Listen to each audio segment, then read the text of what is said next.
Fiona Joseph, the last train to Sola.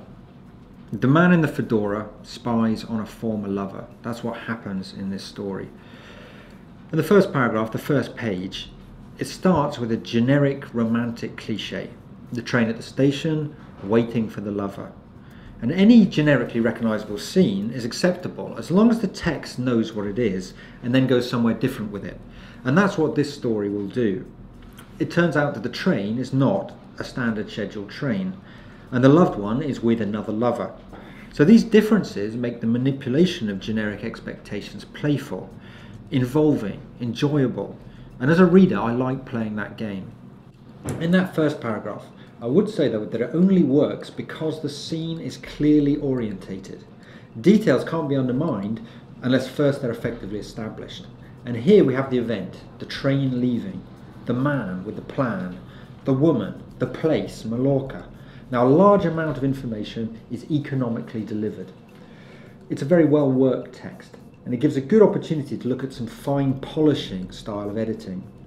But once the structure is in place and most of the characterization as it is here, then small linguistic snags will stand out.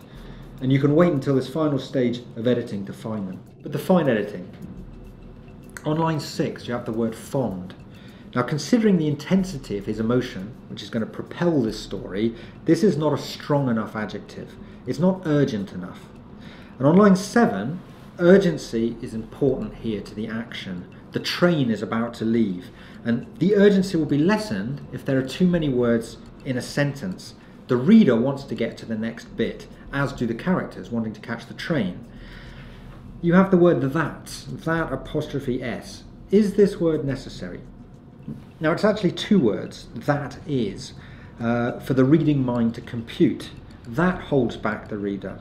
But the instinct in fine editing should be to cut. How do you decide?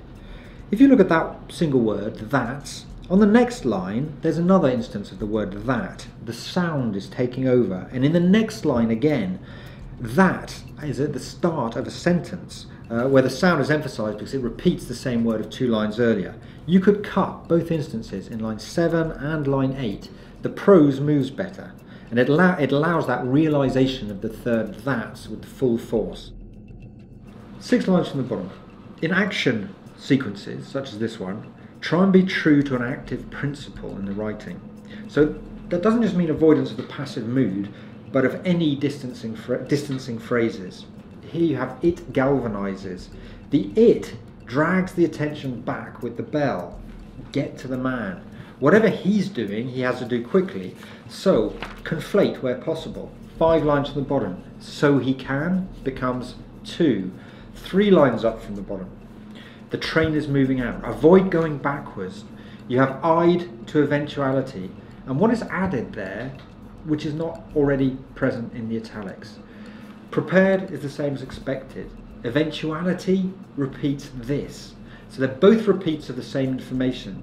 When it says doesn't change things, that's also what he prepared at the beginning. So choose one or the other. And in this final stage of editing, look at every word and make sure it contributes to the whole.